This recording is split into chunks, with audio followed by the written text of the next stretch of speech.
makalla ya halatta a yi transfer na kudin sadaki?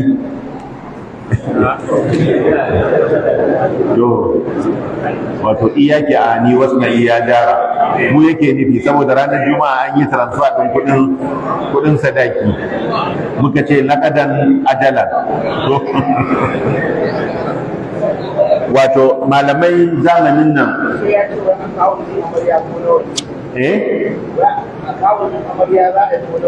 ko na wali to